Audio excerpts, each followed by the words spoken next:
Shalom Bapak Ibu semua yang dikasihi oleh Tuhan Yesus. Hari ini Selasa 30 Juni 2026, renungan kita berjudul Solidaritas Petani Michigan. Firman Tuhan kami ambil dari 1 Korintus 12 ayat 26 dan 27. Demikian bunyi firman Tuhan. Karena itu jika satu anggota menderita, semua anggota turut menderita. Jika satu anggota dihormati, semua anggota turut bersuka cita. Kamu semua adalah tubuh Kristus, dan kamu masing-masing adalah anggotanya. Depresi besar, yaitu Great Depression, adalah krisis ekonomi global yang terjadi selama 10 tahun, sejak tahun 1929. Depresi besar dimulai di Amerika Serikat, dan menjadi kemerosotan ekonomi terparah dalam sejarah modern.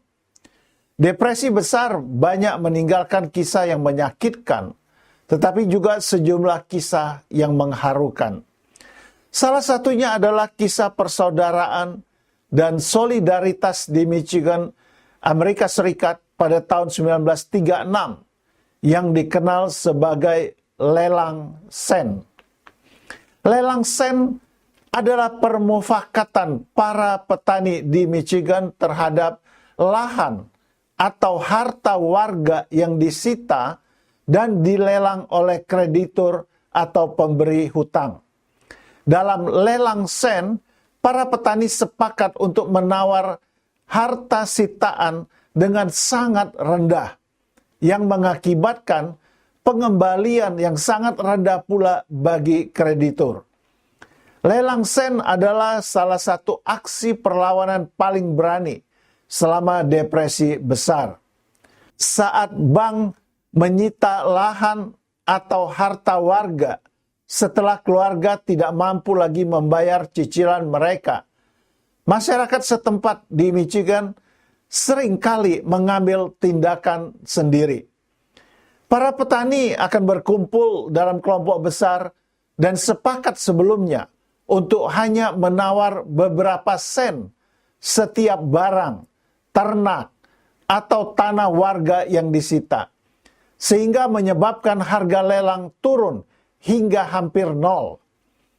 Penawar terakhir atau pemenang lelang, yang biasanya adalah tetangga, kemudian mengembalikan harta sitaan kepada pemilik aslinya, memastikan keluarga tersebut dapat tetap tinggal di tanah mereka. Para petani di Michigan menjadikan lelang sen sebagai suatu perjanjian yang mengikat. Mereka akan memberi sanksi berat terhadap warga yang melanggar kesepakatan ini. Lelang sen menjadi simbol kuatnya solidaritas di antara para petani di Michigan. Sisi solidaritas di antara petani Michigan ini adalah contoh yang menarik bagi sebuah kelompok. Rasul Paulus menggambarkan gereja sebagai sebuah keluarga. Efesus 2 ayat 19. Karena itu gereja harus saling mengasihi dan punya kepedulian satu sama lain. Rasul Paulus juga menganalogikan gereja seperti tubuh manusia yang terdiri dari berbagai bagian. Ada mata, telinga, tangan, dan kaki. Semuanya terhubung dan saling membutuhkan. Paulus berkata, anggota-anggota tubuh tersebut harus saling sepenanggungan. Jika ada anggota tubuh yang menderita, maka semua anggota tubuh lainnya juga akan ikut menderita. Jika ada anggota tubuh yang dihormati, maka semua anggota tubuh akan ikut bersuka cita. Gereja bukan hanya sebuah organisasi atau hanya sekadar tempat beribadah yang semua orang datang dan pergi tanpa ada kontak yang mendalam satu sama lain. Gereja adalah suatu organisme hidup yang terjalin satu sama lainnya. Semua anggota jemaat harus turut merasakan sukacita maupun duka cita sesama anggota jemaat. Jika dalam sebuah gereja yang besar, solidaritas dan saling peduli lebih sulit terwujud, maka hal ini bisa dilakukan dalam kelompok-kelompok yang lebih kecil seperti Komsel.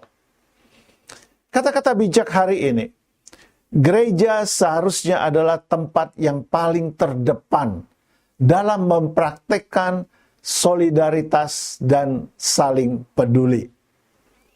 Puji Tuhan Bapak Ibu untuk renungan yang baik sekali. Dan mari kita tundukkan kepala untuk mengakhirinya.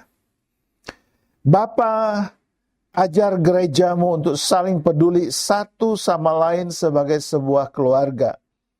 Karena itulah yang Engkau kehendaki. Dalam nama Yesus aku berdoa. Amin.